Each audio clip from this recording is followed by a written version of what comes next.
बिनीचा दरवाजा, तिथून तुम्हाला हुक आकार बांधणी दिसली म्हणजे झेड प्रकारची, जेणेकरून शत्रू सैन्य डायरेक्ट गडापर्यंत पोहोचलं नाही पाहिजे, दरवाजापर्यंत पोहोचलं नाही पाहिजे आणि त्याला वेळोवेळी टिपता आलं पाहिजे ह्या दृष्टीने ह्या दरवाजा. छत्रपती शिवाजी महाराजांनी कोणत्या मूर्तीची स्थापना केली तर जी आपल्याला बाहेरच्या बाजूला बघायला मिळते तर ही पद्मावती देवीची स्थापना ही राजगडावरती छत्रपती शिवाजी महाराजांनी केली. पण नंतरच्या काळामध्ये म्हणजे जो प्राणी दिसतो तुम्हाला दिसतो सर्वांना, तर हे शरभाची आकृती आहे. हा शरभचा उल्लेख कुठे मिळतो तर हा पुराणात मिळतो. हा पुराणात कोणत्या ठिकाणी मिळतो? ज्यावेळी हिरण्यकशिपू चा वध कुणी केला त्या दृष्टीने या ठिकाणी किल्ल्यावरती टोटली आपल्याला 9 दरवाजे मिळतात. त्यातले 4 दरवाजे मुख्य आणि बाकीच्या चोरदिंड्या. तर त्यातील एक महत्वाचा दरवाजा म्हणजे हा गुंजोने दरवाजा. हा गुंजोने गावातून येणारा वरती येणारा रस्ता. हा पहिला मित्रांनो, आणि आज आपण आले आहेत शिवसह्याद्री ट्रॅव्हल्स सोबत राजगडला आले आहेत. जर तुम्हाला माझी व्हिडिओ जर आवडत असेल तर योगी W70ला नक्कीच लाईक करा आणि व्हिडिओ पाहत राहा. खूप चांगली माहिती असते. शिवपट्टणम गावातून येणारा मार्ग हा होता आणि ह्याचं खरं नाव आहे बिनीचा दरवाजा. बिनी म्हणजे नाक. शरीराच्या समोर असणारी गोष्ट कोणती आहे तर ती नाक असते आणि नाकाला बिनी म्हणतात. आणि किल्ल्याच्या समोरच्या बाजूला कोणता दरवाजा आहे तर हा, म्हणून हा बिनीचा दरवाजा म्हणजे समोरचा दरवाजा म्हणून ह्याची नोंद मिळते. आता इथून पुढं आपण खऱ्या म्हणजे राजधानीत प्रवेश करतोय. इथनं पुढं काय आदेश असेल तो छत्रपतींचा पाळला जातो आपल्या दृष्टीने, की छत्रपती शिवाजी महाराजांनी गडाची निगा कशी राखावी, त्याच्यासाठी काय करावं. म्हणजे भूषणदादांनी सांगितलं की कचरा वगैरे करू नका, कारण महाराजांचे आदेश तसे की बाबा गड न लावा, गडाची स्वच्छता ठेवावी, ह्या गोष्टी असतात. तसे आपणही त्या पाळाव्यात, कारण आपणही त्या गोष्टीचे साक्षीदार आहोत. या ठिकाणाने जाताना आपण एखाद्या दगडाला स्पर्श करतो, आपल्याला छत्रपती शिवाजी महाराजांची जास्त पत्र हाताळायला नाही मिळत की स्वतः छत्रपती शिवाजी महाराजांचा हात लागलाय. पण ह्या गोष्टी बघायला म्हणजे हात लावायला भेटतात म्हणजे गड किल्ले, ज्या ठिकाणी छत्रपती शिवाजी महाराजांचा कुठंतरी एखाद्या दगडाला हात लागला असेल आणि ते माझ्या भाग्य लागला आणि तो मला हात लागला, म्हणजे त्या दगडाचा स्पर्श माझ्यासाठी भाग्यवंत मी ठरलो. त्याच्यामुळे हे तर असणारी प्रत्येक गोष्ट ती भाग्याची आहे, जी आपल्यासाठी काय म्हणतात ना लाख मोलाची आहे, कारण तिथं छत्रपती शिवाजी महाराजांचा वास आहे आणि छत्रपती शिवाजी महाराजांचा हात लागलेला आहे. बिनीचा दरवाजा, तिथून तुम्हाला हुक आकार बांधणी दिसली म्हणजे झेड प्रकारची, जेणेकरून शत्रू सैन्य डायरेक्ट गडापर्यंत पोहोचलं नाही पाहिजे, दरवाजापर्यंत पोहोचलं नाही पाहिजे आणि त्याला वेळोवेळी टिपता आलं पाहिजे ह्या दृष्टीने. ह्या दरवाजावरच्या दोन्ही पण बुरुजांवरनी का नाही तुम्ही झेड प्रकारचा म्हणजे हुक आकार बांधणीतून आला त्या ठिकाणी टिपलं जाता तुम्ही ह्या दोन्ही बुरुजांवरून. आता तुम्ही इथं आला आणि इथं आल्याच्या नंतर खालच्या बाजूने ज्यावेळेस तुम्ही प्रवेश केला त्यावेळी तुमच्या दोन्ही बाजूला का नाही भिंती लागल्या. त्या भिंतीचं कारण काय असेल? ह्याच्या पाठीमागं पण एक तंत्र लपलेलं आहे. एक थोडासा विचार केला तर तुम्हाला त्याचं नक्कीच उत्तर मिळेल. संरक्षण. दुसरं, ज्यावेळी शत्रू वरती गडावरती चालून येणार आहे त्याला कमी जागेतून आणायचे वरती, कमी जागा व्यापली गेली पाहिजे, तो जास्त पसरला नाही गेला पाहिजे. आपल्या सैन्याने केलेला मार हा परफेक्ट झाला पाहिजे काही ठिकाणीच. दुसरं सर्वात महत्वाचं कारण ह्या दोन भिंती काढण्याच्या पाठीमागं एक राज्याभिषेकाच्या वेळी हेनरी ऑक्झिंग्टन आलता, त्यावेळी त्यांनी एक लेखी नकाशा बनवून नेलता की तो रायगडावरती चालत कसा गेला. त्यावेळी तो सांगतो की इथं गेल्याच्या नंतर मला चिंचोळी वाट लागली, इथं गेल्याच्या नंतर मला असा कडा लागला. हा स्वतः टिपून ठेवतो, म्हणजे एक प्रकारे बोली भाषेतला तो नकाशा बनवतो किल्ल्याचा. आणि ज्यावेळी शत्रू सैन्याचा गुप्तहेर गडावरती येतो त्यावेळी पहिल्यांदा तो जागा शोधतो, गडापर्यंत कसं तटापर्यंत कसं पोहोचता आलं येईल, तो तटाला कसा भिडू शकतो. आणि त्या जागा कुठल्या असतात तर त्या डोंगर सोंडीच्या असतात. त्याला सहसा ती डोंगर सोंडीची बाजू नाही दिसली पाहिजे, त्याला डायरेक्ट तटापर्यंत येण्यासाठी कोणताही मार्ग नाही समजला पाहिजे.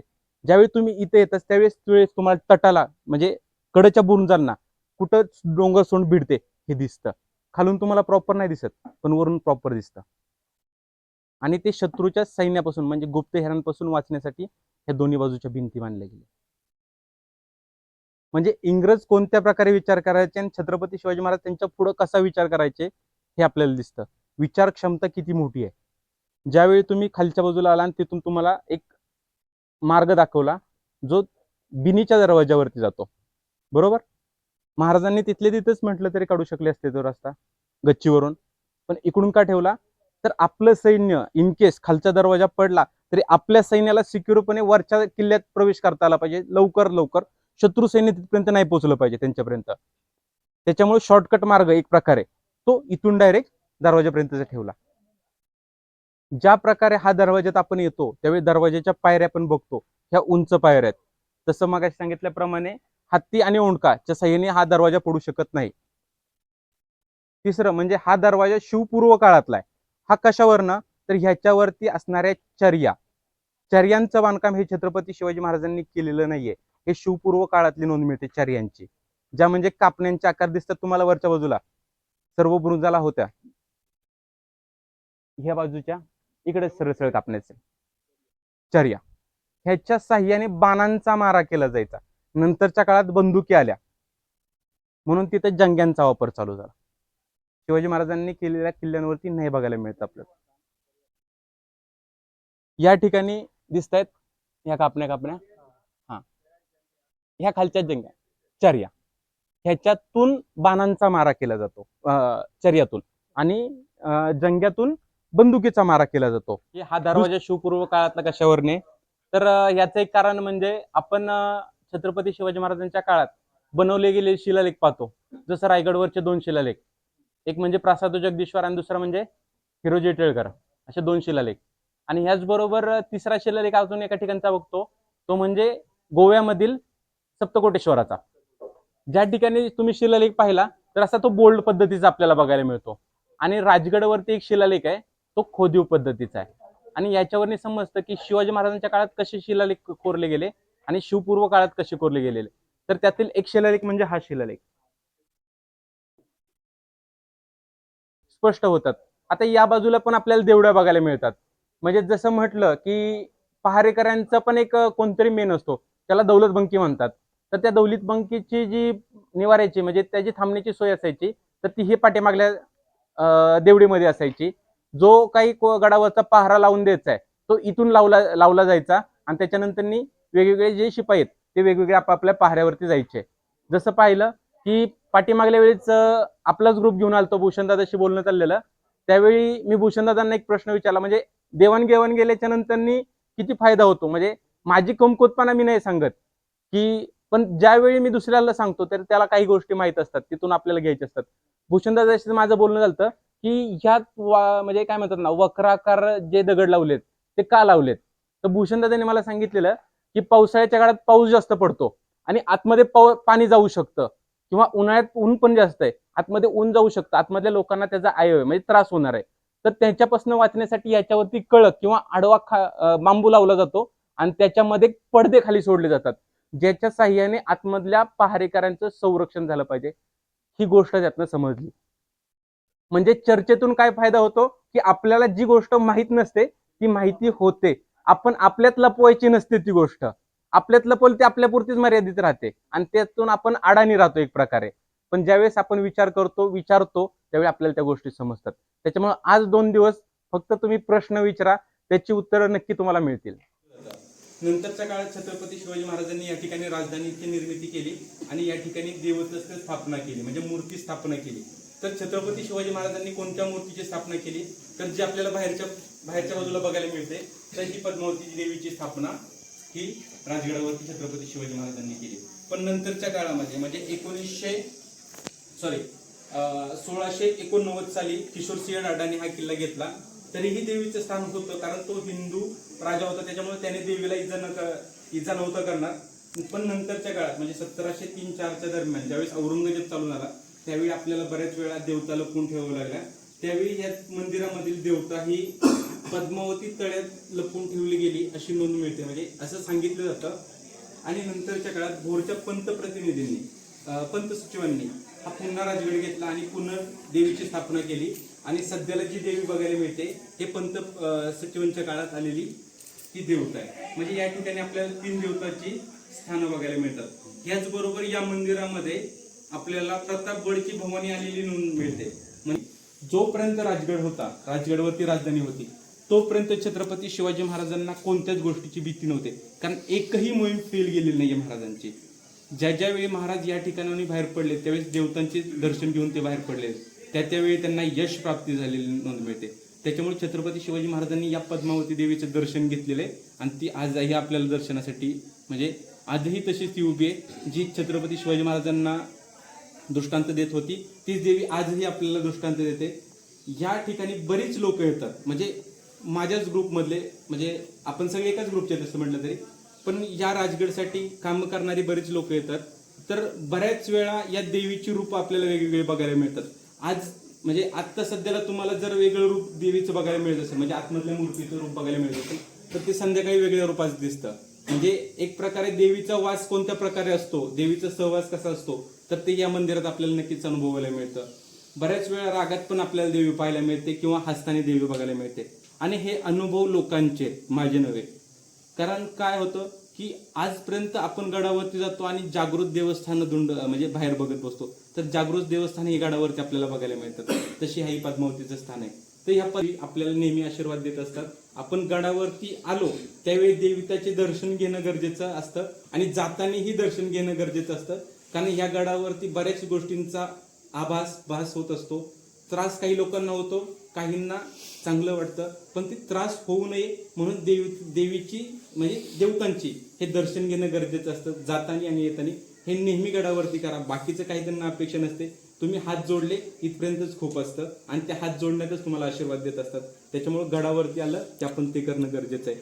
तांदळा म्हणजे काय, तर एखाद्या खडकामध्ये फ्रेश होते, ते फ्रेश होतील. मूर्तीचं रूप देणं म्हणजे चेहरा, डोळे, नाक आणि तोंड काढणं आणि त्याला रूप देणं म्हणजे त्याला तांदळा स्वरूप.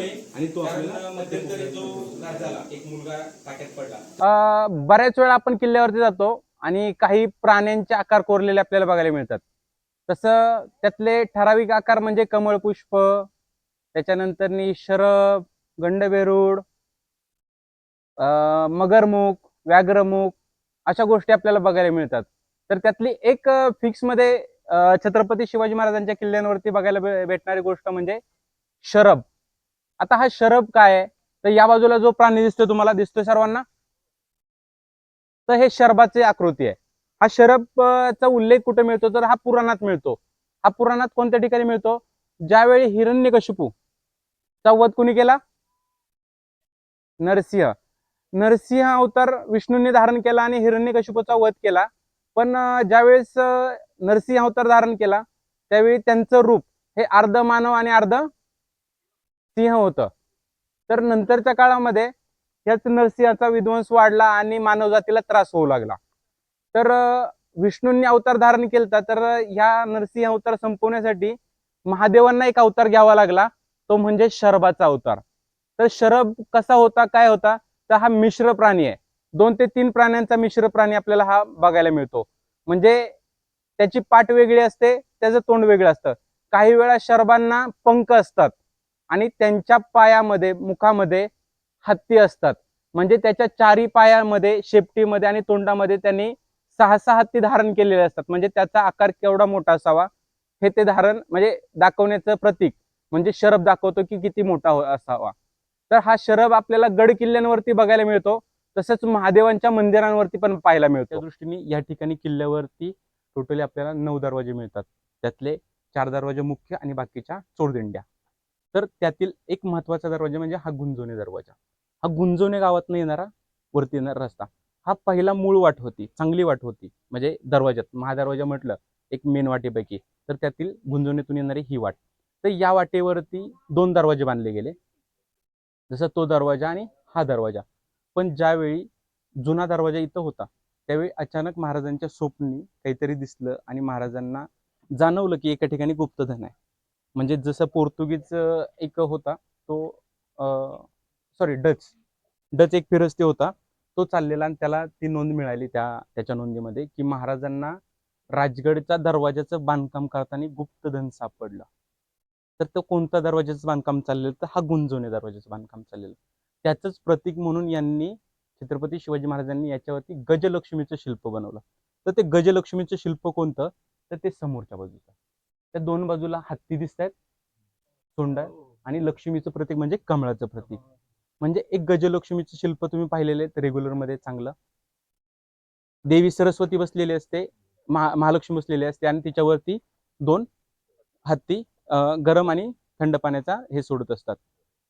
तर त्याचं प्रतीक म्हणून इथं ते बांधण्यात आलं असं सांगतात. त्यातील गुप्तधन कुठं सापडलं जर कोण म्हणजे म्हटलं जातं तर हे गुंजोने दरवाजाला. आता छत्रपती शिवाजी महाराजांना बऱ्याच ठिकाणी गुप्तधन सापडलेलं अशी नोंद मिळते. म्हणजे तोरण्याला मिळतं, राजगडला मिळतंय, वासोट्याला मिळतंय, अशा गुप्तधन बऱ्याच ठिकाणी. तर छत्रपती शिवाजी महाराजांनाच का गुप्तधन मिळायचं आणि ऐन वेळे प्रसंगीच का मिळायचं, ह्याच्या बाबतीत कोणी विचार करत नाही.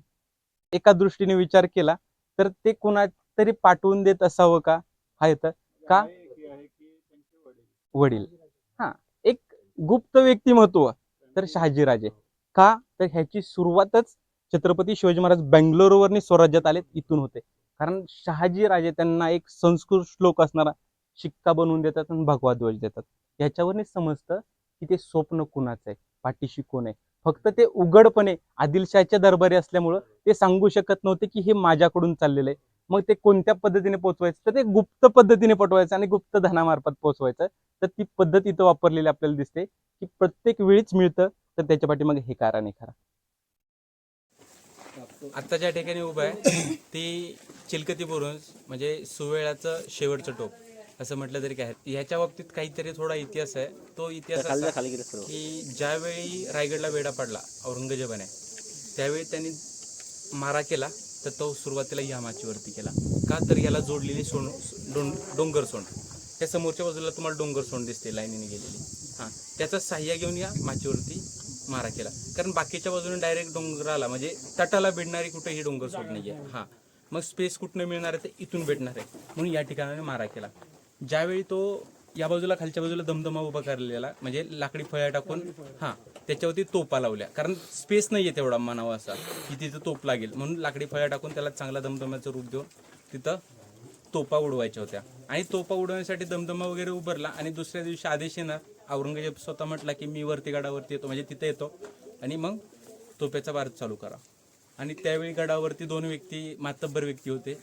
एक म्हणजे किल्ल्याचे किल्लेदार, दुसरं संताजी शेळीमकर, आणि दुसरं म्हणजे सिद्धूजी थोपटे. सिद्धूजी थोपटे कोण, तर हे सिंहगडचे किल्लेदार होते. सिंहगड पडायला आला की तह करून आपण तो सोडून दिला आणि त्याच्यानंतर ते घरी न जाता राजगडी आले. हे दोन मातब्बर व्यक्ती गडावरती इथं होते. त्यांना समजलं की औरंगजेब येणार आहे आणि औरंगजेबाची खालनी पालखी निघाली नेहमीप्रमाणे शामियानातून की सगळ्या लवाजमा घेऊन. आणि त्यावेळी नेमकी गडावरनी एका तोपेला बत्ती दिली आणि तोपेचा गोळा गेला आणि औरंगजेबाच्या पालखीला जाऊन पडला. तसे पालखीला पडला की जे बोही आठ बोही होते ते चारी बाजूला पडले आणि औरंगजेब स्वतः त्या पालखीतून खाली पडला आणि त्यांनी स्वराज्यातील पहिल्यांदा मातीचा गंध घेतला. म्हणजे माती त्यांनी स्वराज्यात इथं खाल्ली पहिल्यांदा. आणि त्याच्यानंतर त्याने रागरागी राजगड घेण्याचं निर्धार केला आणि त्याच्यानंतर खूप मारा करून हा राजगड शेवटी पडला. तर तो पडतानाही असा पडला नाही, तर ही माची पडली आणि ह्या माच्या डिवाईड होतात दोन ठिकाणी. म्हणजे तुम्ही डायरेक्ट संजीवनीला जाऊ शकत नाही किंवा सुवेळाला जाऊ शकत नाही. तुम्हाला तिथं जायचं असेल तर एक दरवाजा पार करावा लागतो. ह्या तिन्ही माच्या आहेत. ह्या तिन्ही माच्यांवरती येणारे मुख्य दरवाजे एक एक आहेत आणि चोर दरवाजे एक एक आहेत. या माचीवरनी त्या माचीवरती जायला परमिशन नाही, त्या माचीवरनी ह्या माचीवरती यायला परमिशन नाही आहे. फक्त ही परमिशन कोणाला, मेन किल्लेदाराला फक्त परमिशन. पण ही माचीवरनी त्या माचीवरती जाईपर्यंत 12 दिवस पूर्ण किल्ला औरंगजेबाच्या ताब्यात जाण्यासाठी कमीत कमी 12 दिवस लागले. तो किल्ल्यात प्रवेश केलेला असून सुद्धा. म्हणजे एवढा हा लढवय्या किल्ला आहे. हा किल्ला छोटा नाही आहे, हा किल्ला मोठा आहे. आणि बऱ्याच वेळा इतिहासकार ह्याला एक किल्ला नाही म्हणत, तर त्याला 4 किल्ले म्हणतात. कारण 3 माच्या आहेत, ह्या तिन्ही माच्या अभेद आहेत. बाले किल्ला त्याच्यापेक्षा अभेद आहे. बाले किल्ल्यावरती काय म्हणतात ना, गरुडाने फिरकू नये अशी परिस्थिती तिथं एक प्रकारे, की किल्ल्यावरती कसं जावं आणि कितपत किल्ला अभेद्य असावा. तर दाखवायचं असेल तर राजगड दाखवावा लागतो आपल्याला. राजगड संरक्षक दृष्ट्या सर्व बाजूने अभेद्य करून ठेवलेला आहे. जसं इथं आला, आता इथं आल्याच्या नंतर पुढील बाजूने दमदमा लावलेला आहे. तर दमदम्याचा मारा हा पहिल्यांदा या बुरुजावरती होणार आणि त्याच्यानंतर त्या बुरुजावरती होणार. मग इथं संरक्षक दृष्ट्या कमी, मग एकच बुरुज महाराजांनी ठेवलं असता, नाही, महाराजांनी 2 बुरुज बांधले, संरक्षण वाढवलं किल्ल्याचं. योग्य ठिकाणी चिलकती बुरुज बांधले, हे चिलकती बुरुज. आता या परिसरात राहणारा व्यक्ती, इथं निर्जन वस्ती नाही आहे इकडं, बरोबर. आता इथं व्यक्ती राहतो, माणूस राहतात, त्यावेळी भीती कशाची, भूतखेत्यांची. मग भूतखेत्यांच्या भीतीपासून वाचण्यासाठी महाराजांनी इथं मारुतीरायाची स्थापना केली, ती मारुतीराय. तर मारुतीराय यांना ह्या दोन प्रकारे म्हटलं जातं. ह्यांना चापट्या मारुती पण म्हणतात आणि वरदहस्त मारुती पण म्हणतात. आता ज्याची त्याची म्हणण्याची दृष्टी. आता कसं होतं की ज्याचा त्याचा अभ्यास असतो. आता तुम्हाला कोणता योग्य वाटते, तो चापट मारतोय की वरदहस्त म्हणजे आशीर्वाद देतोय, हे तुम्ही समजून घ्या. आणि तुम्हाला पद्मावतीला जायचं असेल तर इथून परमिशन घेतली तर तुम्हाला त्या दरवाजा सोडणार आहे. आणि इकडून या बाजूला ह्या दोन्ही माच्या म्हणजे तिन्ही माच्या डिवाइड केलेल्या आहेत पूर्णपणे. आता इथून पुढे संजीवनी माची आहे, तर ही काही काळ रसाळ किल्लेदार म्हणजे या ठिकाणचे हवालदार होते रसाळ नावाचे. तर त्यांची सदर पण आपण पुढं बघणार आहोत. पण ह्या किल्लेदारांना पण या ठिकाणाहून त्या ठिकाणी जायला परमिशन असायची. जर वरून आदेश आला, त्यांच्याकडे परवाने असतील तर त्यांना पुढे जायला परमिशन असायची. आता इथून पुढे चालू केल्याच्या नंतर आपल्याला एक सदर लागेल. सदरेपेक्षा 2 मिनिटं घेतो, त्याच्यानंतर पुढच्या पुढे याच्यासाठी सेपरेट गावं वाटून दिलेली असायची. म्हणजे एखाद्या गावचा तंटा असेल किंवा देशमुख आलेलं असेल, त्याची देशमुखाची काही कारणं असतील, कामं असतील, तर ती कुठून सोडवली गेली पाहिजेत, तर ती या माचीवरनी. प्रत्येक माचीला सेपरेट गाव आहेत. जसं या साईडला खालच्या बाजूला भूतुंडे गाव आहे. आता ही झाडं दिसत आहेत, तिथे एक मंदिर आहे दुर्गा देवीचं, आणि त्याच्या पाठीमागल्या साईडला भूतुंडे गाव आहे. भूतुंडे गाव कोणाचं माहित आहे? यसाजी कंकांचं ते गाव. यसाजी कंकांचा मुलगा कृष्णाजी हा फोंड्याच्या लढाईत वारला. नानता होता, लहान होता, 17-18 वर्षाचं पोर होतं, पण लढता गेले ते. तर त्यांच्या येण्याचा मार्ग तो हाच मार्ग असायचा. पण त्यांच्या गावाचा कारभार म्हणजे तिथला जो कोण पाटील देशमुख असेल त्याचा कारभार किंवा त्याची देखरेख केली जायची ह्या सदरेवरनी, म्हणजे ह्या समोरच्या सदरेवरनी. या सदरेवरनी याचा जो मुलूक वाटून दिलेला आहे, जो परिसर वाटून दिलेला आहे, त्यावरती नियंत्रण ठेवलं जातं. महसूलही इथंच गोळा व्हायचा. म्हणजे महसुलाचे जे ठिकाण आहे, पाटील जो महसूल गोळा करणार आहे तो इथं आणून दिला जायचा आणि इथून मग स्वराज्यात जमा व्हायचा. तशी ही संजीवनी माची.